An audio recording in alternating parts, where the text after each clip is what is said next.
উমর ফারুকের সন্তানের যোগ্যতা কি? 6 লক্ষ হাদিসের হাফেজ, 30 পারা কোরআনের হাফেজ। তাহলে এত বড় নেতার সন্তান কোন লাইনে লেখাপড়া করছে? এ কথা কর না কেন, কোন লাইনে পড়ছে? আর হামাকের নেতার ছেলেরা হ্যাঁ 6 লক্ষ হাদিসের হাফেজ, 30 পারা কোরআনের হাফেজ। বাবার পাশে দাঁড়ায় বলতেছে, রে নবীর সাহাবীরা, তোমরা খাটো পাঞ্জাবি হলেও তো নতুন কাপড় পরে নামাজ পড়তে এসেছ। আমার পরনে দেখো, আমার পরনে নতুন কোনো কাপড় নাই। ওসমান গনি বলে, আব্দুল্লাহ, আজকে জুমার দিনে নতুন কাপড় না পরে তুমি পুরাতন কাপড় পরলে কেন? আব্দুল্লাহ বলতেছে, আমি যদি নতুন কাপড় পরে নামাজ পড়তে আসতাম তাহলে আমার বাবার জুব্বা লম্বা হতো না। আমি যদি নতুন কাপড় পরে নামাজ পড়তে আসতাম তাহলে আমার বাবার জুব্বা কি হতো না? দুনিয়ার সবাই যখন ঘুমায়, তোমরাও যখন ঘুমাও রে নবীর সাহাবীরা, আমার বাবা যেদিন থেকে খেলাফতের দায়িত্ব পাইছে সেদিন থেকে আমার বাবা আর ঘুমায় না। যখন এমপি বানানো হয়, মন্ত্রী বানানো হয়, তখন সে জনগণের খাদেম হয়, তার ঘুমানোর কোনো সময় থাকবে না, জনগণের খেদমত করার টেনশনে। জোরে কোন কথা ঠিক কিনা? আব্দুল্লাহ বলতেছে, একদিন গভীর রাত্রে চেতন পায়া আমি দেখলাম আমার মা দরজার পাশে দাঁড়িয়ে আছে। আমি মাকে বললাম, মা, আপনি দরজার পাশে দাঁড়িয়ে আছেন, আপনি কি ঘুমাবেন না? আমার মা বলে, আব্দুল্লাহ রে, তোর বাবা বাড়ি থেকে বের হয়ে গেছে। তোর বাবা বাড়ি থেকে বের হয়ে গেছে মানুষের দুঃখ কষ্ট দেখার জন্যে। তোর বাবা যতক্ষণ বাড়িতে না আসবে আমি তোর মা ততক্ষণ ঘুমাতে পারবো না। রাতের বেলা মানুষের দুঃখ কষ্ট দেখে অর্ধ পৃথিবীর খলিফা। হঠাৎ দেখতে পাই মরুভূমির মধ্যে কে যেন তাঁবু টাঙ্গাইছে। তাঁবুর মধ্যে 2টা বাচ্চা মা মা বলে কাঁদতেছে, আর মা বলতেছে, গোস্ত সিদ্ধ হলেই তোমাদেরকে খাবার দিব। উমর ফারুক চমকে গেলেন, মদিনার জমিতে তাঁবু টাঙ্গাইছে, এটা কোন মহিলা? আর বাচ্চা দুটা খাবার জন্য কান্দে। এখন পর্যন্ত মার গোস্ত সিদ্ধ হয় না। দম্বার গোস্ত হলে বড় জোর 8 ঘন্টা লাগবে, উটের গোস্ত হলে বড় জোর 1 ঘন্টা লাগবে। এত গভীর রাত হয়ে গেল, এখন পর্যন্ত সিদ্ধ হয় না। উমর ফারুক তাঁবুর নিকটে গিয়ে লোকমা দিয়ে বললেন, মা, তুমি কেমন মা? তোমার কলিজাত কি দয়া নাই? তোমার সন্তানগুলো ক্ষুধার জ্বালায় কান্দে, আর এখনো পর্যন্ত তোমার গোস্ত সিদ্ধ হয় না। মেয়েটা বলে, পথিক রে, বর্তমানে যেই বিপদে পড়েছি আমার আল্লাহ আমার খুঁজলেই না। মানে একটু বিরক্ত হয়ে গেছে। জোরগান কি হয়ে গেছে? বর্তমানে আমি যেই পজিশনে পড়েছি আমার আল্লাহ আমার খোঁজ নেয় না। উমর ফারুক বলে, মা, তুমি কি বলতে চাও? মেয়েটা বলতেছে, আমার বাড়ি হলো ইয়ামিন দেশে। আমি গতকাল বিকালবেলা উমর ফারুকের দরবারে যাবার চাইছিলাম, কিন্তু এত মানুষের ভিড়, আমি উমরের দরবারে যাবার পারি নাই। আমি মনে মনে সিদ্ধান্ত নিয়েছি আজকে রাত কোনো মতে কাটাইয়া দিয়া আগামীকাল সকালবেলায় উমরের দরবারে যাব। কিন্তু আমার 2টা সন্তানের পেটে এত খিদা লাগছে, ওরা খালি বারবার খাবার জন্যে কান্দে। আমি ওদের সান্ত্বনা দেওয়ার জন্যে পাতিলের মধ্যে পানি আর পাথর দিয়ে নিচে আগুন লাগাইয়া বলতেছি, গোস্ত সিদ্ধ হলেই তোমাদের খাবার দেব। আমি মনে করেছিলাম এই গোস্ত সিদ্ধ হওয়ার কথা শুনে এক সময় আমার 2টা সন্তান ঘুমায় যাবে, কিন্তু এদের পেটে এত ক্ষুধা, ওরা ঘুমাবার পারতেছে না। আমার মনে হয় আজকে রাত আমার সন্তান 2টা ক্ষুধার জ্বালায় বাঁচবে না। সঙ্গে সঙ্গে হযরত ওমর বললেন, মা, আর কষ্ট করো না, একটু ধৈর্য ধারণ করো। মাকে একটু ধৈর্য ধারণ করার কথা বলে অর্ধ পৃথিবীর খলিফা পাগলের মতন বাইতুল মালের দরজায় এসে ডাক দিলেন, আসলাম, তাড়াতাড়ি খাবার 1 বস্তা আমার মাথায় উঠাইয়া দে। আসলাম বলতেছি, আমির আল মুমিনিন, আমি হলাম চাকর আর আপনি হলেন খলিফা, কোথায় বস্তা নিয়ে যাওয়া লাগবে আমারে বলেন, আমি মাথায় করে নিয়ে যাব। ওমর ফারুক বলে, আসলাম রে, একজনের পাপের বোঝা আর একজন কেউ মাথায় নিবে না, দে তাড়াতাড়ি বস্তা আমার মাথায় উঠায় দে। আসলাম কি করবে? উমর ফারুকের মাথায় যখন খাবার বস্তা উঠায় দেয়, উমর ফারুক এত জোরে দৌড় মারে, পিছন দিক থেকে আসলাম চিল্লায় বলে, আমির আল মুমিনিন, এত জোরে দৌড় মারলে আপনি পড়ে গিয়ে আপনার কষ্ট হবে।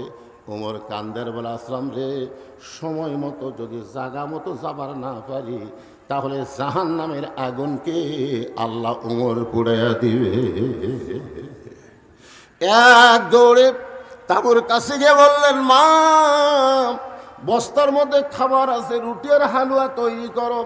মা রুটি হালু তৈরি করে ওই উমর ফারুকের হাতে যখন দেয়, উমর ফারুক দুইটা সন্তানকে দুই উরাতের উপরে নিয়ে রুটি হালুয়া যখন মুখে দেয়, দুই বাচ্চা উমর ফারুকের চেহারা দিকে ফ্যাল ফ্যাল করে তাকায় থাকে। বাবা মারা গেছে, বাবার দরদ আমরা কোনোদিন পাই না। আমরা এতিম সন্তান তোমার এত দরদ পাইছি গো, তুমি কে, তোমার পরিচয় কি? উমর ফারুক দুই হাত তুলে বলতেছে, আল্লাহ, এ অধমকে জাহান্নামের আগুন থেকে তুমি বাঁচাইয়া দাও। মা বলতেছে, কে গো পথি, জাহান্নামের আগুন থেকে বাঁচার জন্য তুমি কেন কাঁদতেছো? আমি জানি মানুষ ভালো, কিন্তু জীবনে ভালো মানুষকে আমি চোখে দেখি নাই। আজকে একজন ভালো মানুষকে দেখলাম।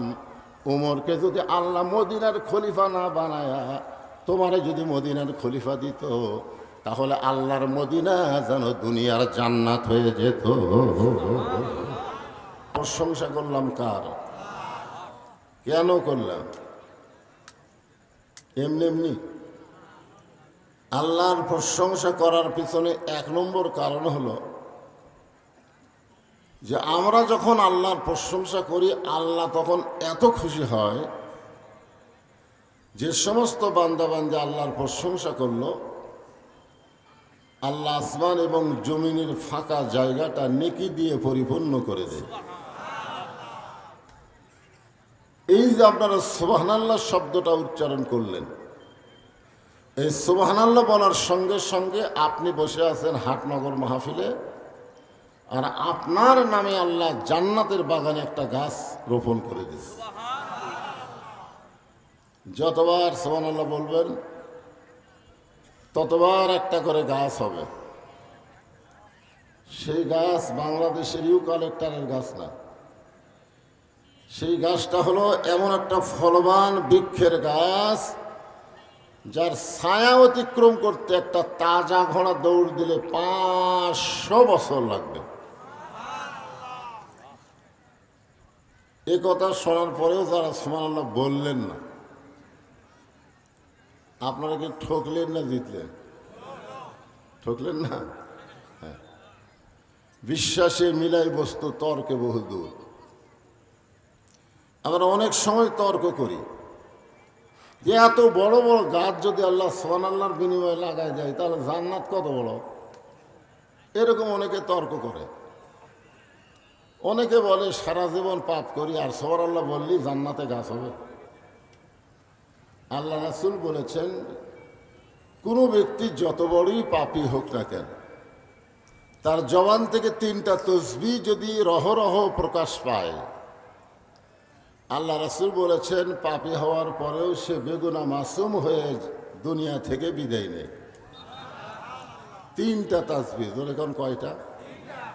একটা হলো সুবহানাল্লাহ, একটা হলো আলহামদুলিল্লাহ, আর একটা হলো আল্লাহু আকবার। আপনারা বলেন তো, আমরা যত বড়ই পাপী হই, আমাদের পাপের চাইতে আল্লাহর দয়া কম না বেশি? তো আল্লাহ যদি আমাদেরকে মাফ করে জান্নাত দেয়, আমাদের কোনো আপত্তি আছে? এই জন্য সুবহানাল্লাহ বলতে কোনো কৃপণতা করা যাবে। আমরা আল্লাহর প্রশংসা করব এই কারণেই বেশি বেশি যে আল্লাহ তাআলা জন্মগতভাবে আমাদেরকে মুসলমানের ঘরে কবুল করেছেন। এই দুনিয়াতে যত ধর্ম আছে, পৃথিবীতে বহু ধর্ম আছে না নাই? আপনারা বলেন সব ধর্ম কি ঠিক? সব ধর্ম ঠিক? ধর্মের মালিককে সে আল্লাহ যদি বলেন ওয়ামান ইয়াবতাগি গায়রাল ইসলাম দীনান ফালাই ইউকবালা মিনহু, ইসলাম ছাড়া অন্য কোনো ধর্মকে যদি গ্রহণ করে আল্লাহ বলেছেন সেইটা কবুল করা হবে না। আল্লাহর এই কথার দ্বারা প্রমাণ হলো একমাত্র ধর্মের নাম কি? আর ইসলাম ছাড়া যত ধর্ম আছে সব ধর্ম হলো ভুয়া। জোরে বলেন সব ধর্ম কি? আরো জোরে বলেন ভুয়া। ভুয়া। আসল ধর্ম কিন্তু একটাই। আর ভাগ্যগুণে আমরা সেই ধর্মের ভিতরেই মুসলমানের ঘরে জন্ম নিবার পারছি। খুশি না বেজার? আল্লাহ ইচ্ছা করলে আমাদেরকে হিন্দুর ঘরে পাঠাবার পারতেন, আল্লাহ ইচ্ছা করলে ইহুদি খ্রিস্টানদের ঘরে আমাদের পাঠাবার পারতেন, কিন্তু আল্লাহ সেই সকল ঘরে না পাঠায়া রুহের জগতে আমাদের রুহগুলো কেমন পছন্দ করলেন, যার কারণে মুসলমানের ঘরে আমাদেরকে কবুল করেছে। এখান থেকে প্রমাণ হলো দুনিয়াতে না, রুহের জগতেই আল্লাহ আমাদেরকে পছন্দ করেছে। যেরকম ঠিক কিনা? আর যার কারণে আমরা মুসলমানের ঘরে কবুল হয়েছি। আল্লাহর প্রশংসা করার কারণ হলো আল্লাহ শুধু মুসলমানের ঘরে আমাদেরকে কবুল করে নাই, আল্লাহ আমাদেরকে বিশ্ব নবীর উম্মাত হিসাবে কবুল করেছে। আপনারা বলেন তো বিশ্ব নবীর উম্মত হওয়ার পারলে তাদের লাভ কি? আল্লাহ রাসূল বলেছেন তুমি যত পাপই করো, তুমি যদি সারা জীবন পাপ করো আর মরার সময় যদি ঈমান নিয়ে মরতে পারো, আমি রাসূল ওয়াদা করতেছি তোমাকে ওকালতি করে বারিশটারি করে আল্লাহর কাছে তোমার কাছে জেরা করে তোমাকে জান্নাতে পৌঁছাই দিব। এত বড় সুযোগ আল্লাহ আমাদেরকে দান করেছেন বিশ্ব নবীর উম্মত হওয়ার কারণে। খুশি না বেজার? তাহলে জবান খুলে আর একবার বলি আলহামদুলিল্লাহ। আল্লাহর প্রশংসা করার কারণ হলো আপনারা যে কোরআন থেকে তাফসীর শুনবেন, যেই কোরআন থেকে আপনারা আলোচনা শুনবেন, এই কোরআনকে আল্লাহ তাআলা আমাদের জন্য হেদায়েত স্বরূপ দান করেছেন। হেদায়েত মানে কি? হেদায়েত মানে বোঝেন না? হেদায়েত মানে জীবন ব্যবস্থা। আপনারা বলেন এ কোরআনের মধ্যে সব কিছু আছে না নাই? এই জন্যই কোরআনের প্রথমে আল্লাহ বললেন জালিকাল কিতাবু লা রাইবা ফীহি হুদাল্লিল। হুদাল্লিলের পরে কি হবে? সবাই কম লাগে আয়াত তো কমন আয়াত। এই মুত্তাকিন বলার পিছনে ওয়াজ আছে, এই জন্য সবাই বলেন জালিকাল কিতাবু লা রাইবা ফীহি হুদাল্লিল মুত্তাকিন। আল্লাহ যদি বলতো হুদাল্লিন নাস, কিন্তু আল্লাহ হুদাল্লিন নাস না বলে মুত্তাকিন বলার পিছনে কারণ হলো আবু জেহেল কোরআন শুনেছে কিন্তু কোরআনকে গ্রহণ করেনি। আজ আমাদের বাংলাদেশে অনেকে আবু জেহেলের গোষ্ঠী ঘন্টার পর ঘন্টা কোরআন শোনে কিন্তু কোরআনকে গ্রহণ করে না। ঠিক কিনা বলেন? আপনারা বলেন তো শুধুমাত্র কোরআন শোনার জন্যে আল্লাহকে এই দুনিয়াতে কোরআন পাঠাইছেন? কোরআন শুধু শুনলে হবে না, কোরআনকে বাস্তব জীবনে গ্রহণ করা লাগবে। আবু জেহেল কোরআন শুনেছে, আপনারা তো আমার সামনে বসে কোরআন শুনতেছেন। আবু জেহেল নবীর সামনে বসে কোনোদিন কোরআন শোনার সাহস পায়নি। নবী যখন রাতের বেলা কোরআন পড়তেন, আবু জেহেল চোরের মতন চুপি চুপি ঘরের বাহির থেকে কোরআন শরীফ শুনতেন, আর সকালবেলা এসে কোরআনের পক্ষে রেজাল্ট দিতেন। এত সুন্দর কোরআনের বাণী রাতটা কোন দিক দিয়ে গেল আমি বুঝবারই পারিনি। সোনাল্লাহ কন্যা কেন? আপনারা বলেন তো, আবু জেহেল কথা কি খারাপ কইছে? খারাপ কইছে? এত সুন্দর কোরআনের বাণী, রাতটা কোন দিক দিয়ে গেল আমি বুঝবারই পারিনি। আবু সুফিয়ান বলেন, নেতা যেই কোরআন শুনতে রাত কোন দিক দিয়ে গেল বোঝা যায় না, সেই কোরআনকে যদি আমরা গ্রহণ করি তাহলে অসুবিধা কোন জায়গায়?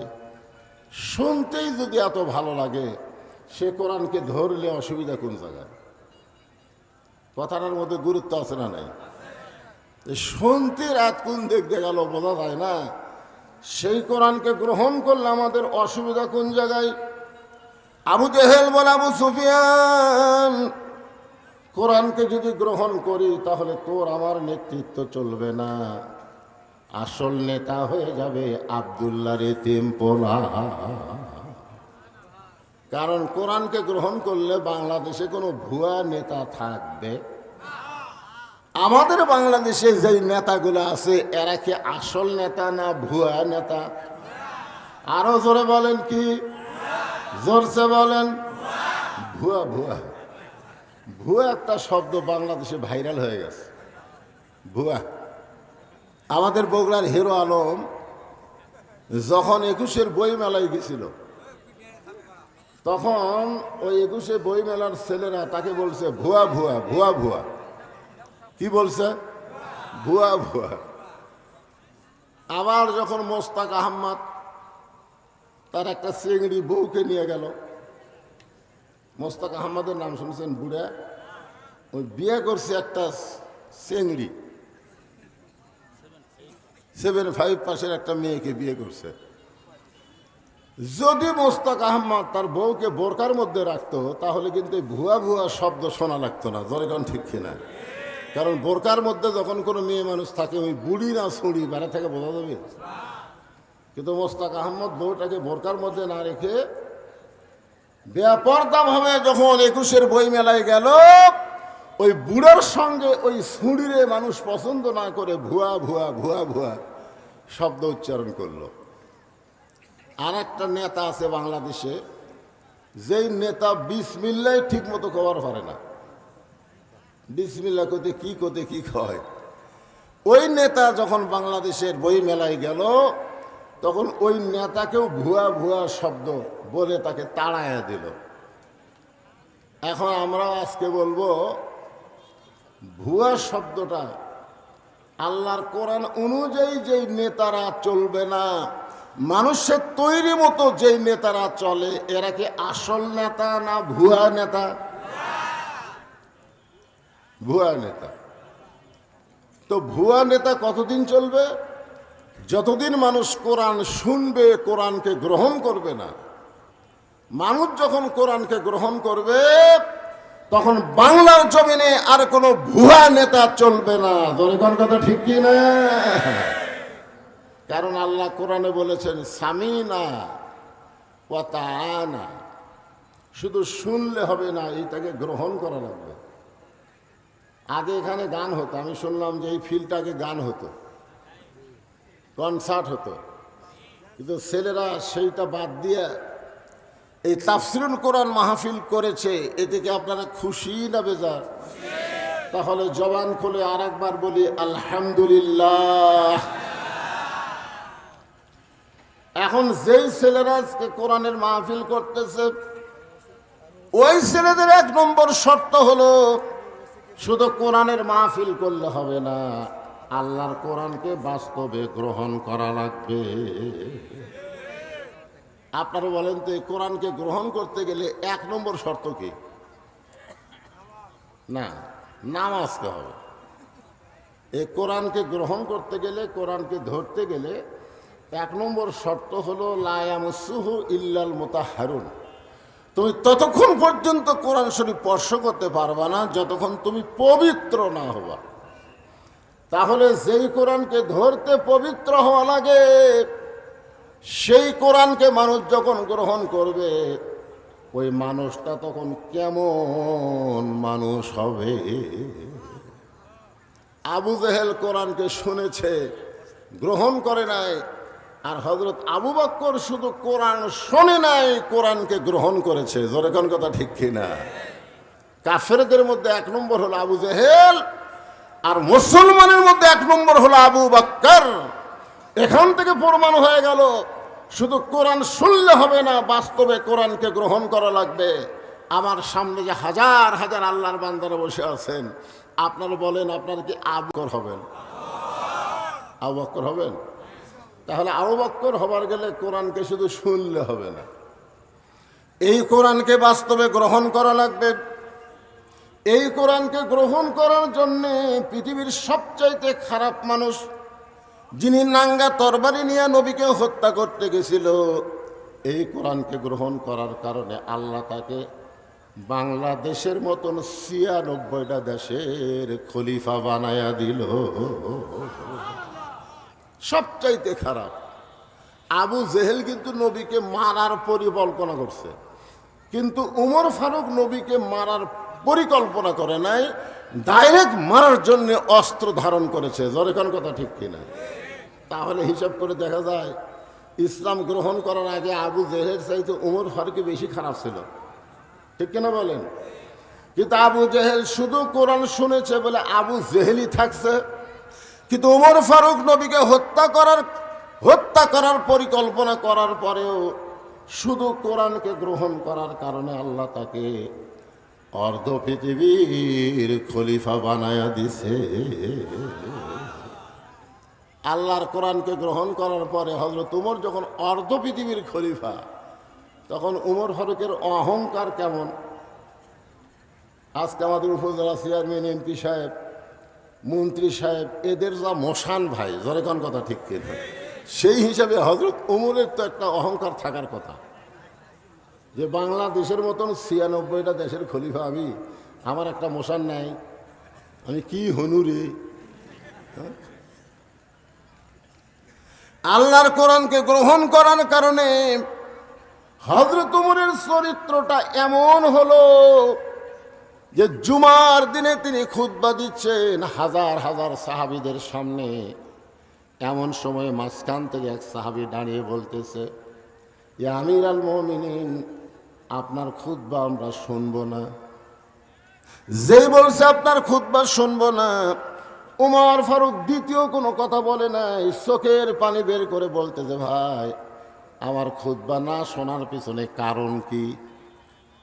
এখনকার কোনো এমপি যদি মঞ্চে ভাষণ দিবার আসে, আর কোনো লোক যদি দাঁড়িয়ে বলে, এমপি সাহেব আপনার ভাষণ আমরা শুনবো না, কারণ ভোটের আগে আপনি যেইভাবে মানুষের কাছে আসেন, ভোটের পরে আর আপনার চোপা দেখা যায় না, এইরকম কথা যদি কেউ কয়, আপনি বলেন তো এমপি কিছু বলার আগে এমপির চামচা ওকে সাইজ করবে। যখন ঠিক কিনা?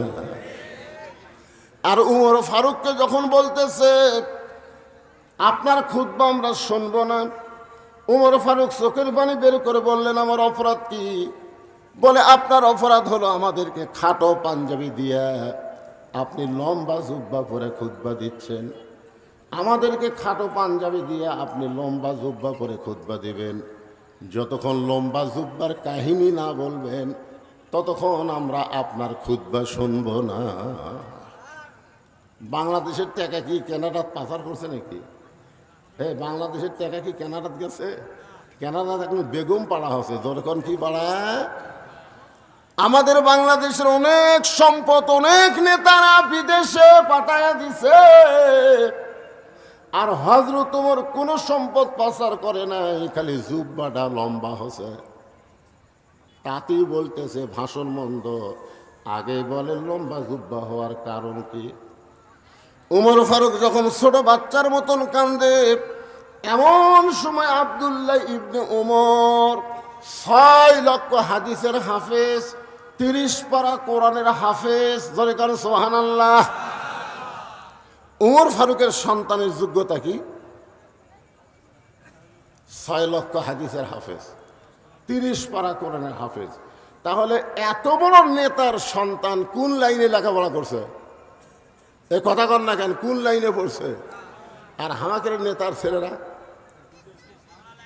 হ্যাঁ,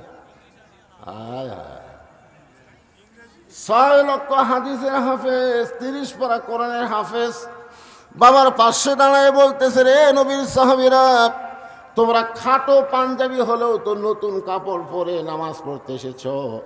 আমার পরনে দেখো, আমার পরনে নতুন কোনো কাপড় নাই।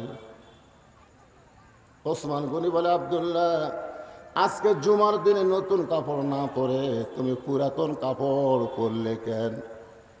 আব্দুল্লাহ বলতেছে, আমি যদি নতুন কাপড় পরে নামাজ পড়তে আসতাম তাহলে আমার বাবার জুব্বা লম্বা হতো না।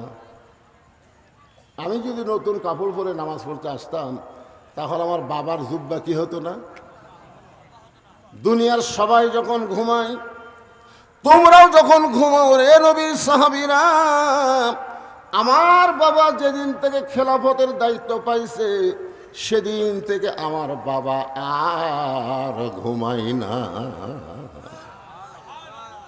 যখন এমপি বানানো হয়, মন্ত্রী বানানো হয়, তখন সে জনগণের খাদেম হয়, তার ঘুমানোর কোনো সময় থাকবে না, জনগণের খেদমত করার টেনশনে। জোরে কোন কথা ঠিক কি না? আব্দুল্লাহ বলতেছে, একদিন গভীর রাত্রে চেতন পায়া আমি দেখলাম আমার মা দরজার পাশে দাঁড়িয়ে আছে। আমি মাকে বললাম, মা, আপনি দরজার পাশে দাঁড়িয়ে আছেন, আপনি কি ঘুমাবেন না? আমার মা বলে, আব্দুল্লাহ রে, তোর বাবা বাড়ি থেকে বের হয়ে গেছে। তোর বাবা বাড়ি থেকে বের হয়ে গেছে মানুষের দুঃখ কষ্ট দেখার জন্যে। তোর বাবা যতক্ষণ বাড়িতে না আসবে আমি তোর মা ততক্ষণ ঘুমাতে পারবো না। রাতের বেলা মানুষের দুঃখ কষ্ট দেখে অর্ধ পৃথিবীর খলিফা। হঠাৎ দেখতে পাই মরুভূমির মধ্যে কে যেন তাঁবু টাঙ্গাইছে। তাঁবুর মধ্যে 2টা বাচ্চা মা মা বলে কাঁদতেছে, আর মা বলতেছে, গোস্ত সিদ্ধ হলেই তোমাদেরকে খাবার দিব। উমর ফারুক চমকে গেলেন, মদিনার জমিতে তাঁবু টাঙ্গাইছে, এটা কোন মহিলা? আর বাচ্চা দুরা খাবার জন্য কান্দে, এখন পর্যন্ত মার গোস্ত সিদ্ধ হয় না। দম্বার গোস্ত হলে বড় জোর 8 ঘন্টা লাগবে, উটের গোস্ত হলে বড় জোর 1 ঘন্টা লাগবে। এত গভীর রাত হয়ে গেল, এখন পর্যন্ত সিদ্ধ হয় না। উমর ফারুক তাঁবুর নিকটে গিয়ে লোকমা দিয়ে বললেন, মা, তুমি কেমন মা? তোমার কলিজাত কি দয়া নাই? তোমার সন্তানগুলো ক্ষুধার জ্বালায় কান্দে, আর এখনো পর্যন্ত তোমার গোস্ত সিদ্ধ হয় না। মেয়েটা বলে, পথিক রে, বর্তমানে যেই বিপদে পড়েছি আমার আল্লাহ আমার খুঁজলেই না। মানে একটু বিরক্ত হয়ে গেছে। দরকার কি হয়ে গেছে? বর্তমানে আমি যেই পজিশনে পড়েছি আমার আল্লাহ আমার খোঁজ নেয় না। উমর ফারুক বলে, মা, তুমি কি বলতে চাও? মেয়েটা বলতেছে, আমার বাড়ি হলো ইয়ামিন দেশে। আমি গতকাল বিকালবেলা উমর ফারুকের দরবারে যাবার চাইছিলাম, কিন্তু এত মানুষের ভিড়, আমি উমরের দরবারে যাবার পারি নাই। আমি মনে মনে সিদ্ধান্ত নিয়েছি আজকে রাত কোনো মতে কাটাইয়া দিয়া আগামীকাল সকালবেলায় উমরের দরবারে যাব। কিন্তু আমার 2টা সন্তানের পেটে এত খিদা লাগছে, ওরা খালি বারবার খাবার জন্য কান্দে।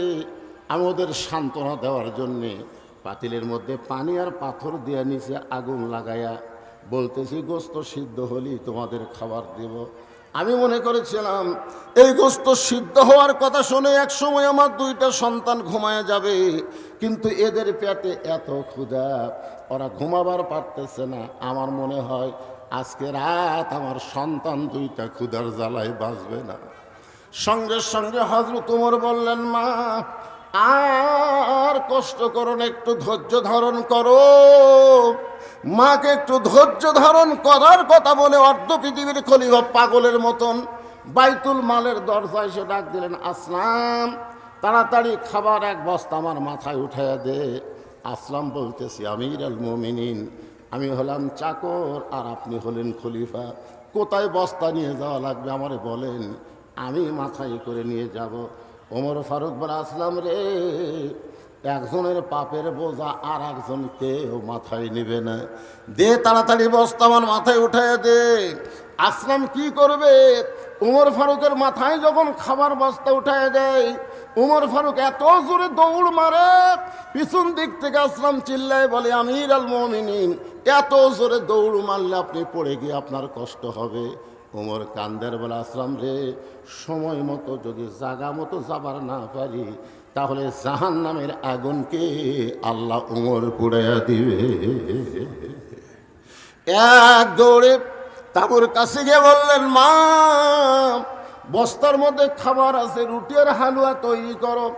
মা রুটি হালু তৈরি করে ওই উমর ফারুকের হাতে যখন দেয়, উমর ফারুক দুইটা সন্তানকে দুই উরাতের উপরে নিয়ে রুটি হালুয়া যখন মুখে দেয়, দুই বাচ্চা উমর ফারুকের চেহারা দিকে ফেল ফেল করে তাকায় থাকে।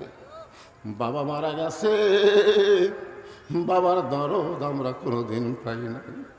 আমরা এতিম সন্তান, তোমার এত দরদ পাইছি গো, তুমি কে, তোমার পরিচয় কি? উমর ফারুক দুই হাত তুলে বলতেছে, আল্লাহ, এ অধমকে জাহান্নামের আগুন থেকে তুমি বাঁচাইয়া দাও।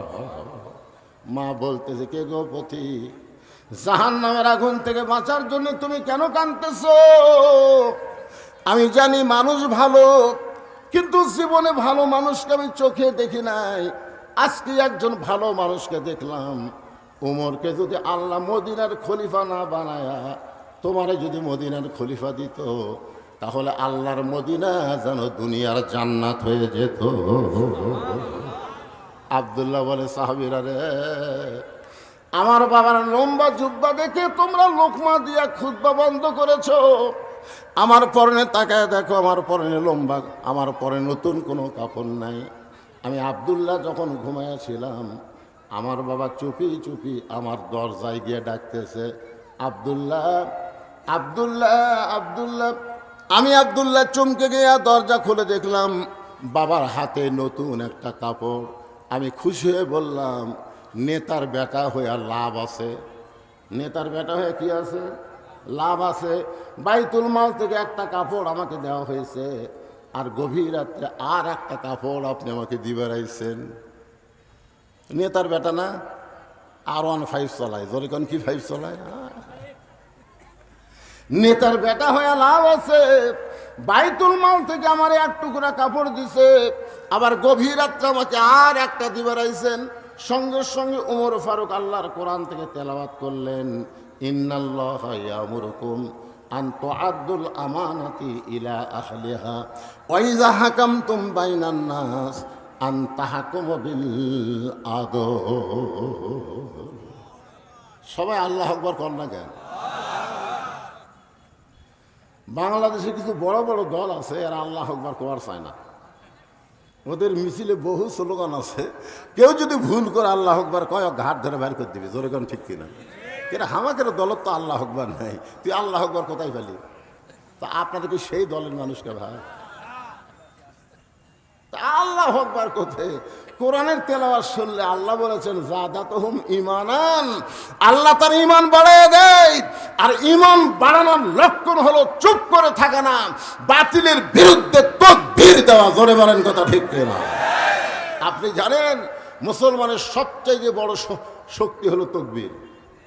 সবচাইতে বড় শক্তির নাম কি? তাকবীর। তাকবীর দিলে আল্লাহ খুশি হয়, শয়তান বাতাস ছাড়তে ছাড়তে পালায়া যায়।